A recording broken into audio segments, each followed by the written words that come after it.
ছোট থেকেই আমি নিজে একটু রুগ্ন প্রকৃতির, যার জন্য ওষুধ বিশুদ্ধ এবং তাদের ব্যবহার সম্পর্কে বেশ ছোট থেকেই একটা ধারণা তৈরি হয়ে গিয়েছিল।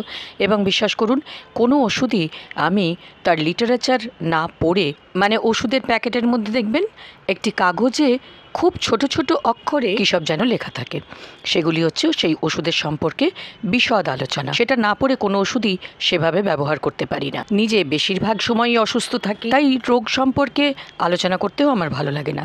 কিন্তু আজকে কথা বলবো গলগণ্ড নিয়ে। গলগণ্ড ইংলিশ হলো গয়টার, GOITRE, গয়টার। খুব একটা ব্যথার বেদনা না থাকলেও গলগণ্ড কিন্তু যথেষ্ট বড় হয়ে ওঠে এবং আশেপাশের গ্রন্থিগুলোর উপরে চাপ সৃষ্টি করতে পারে। এটি সাধারণত থাইরয়েড গ্রন্থির একটি অসুখ, যা কিনা হয়ে থাকে আয়োডিনের অভাবে।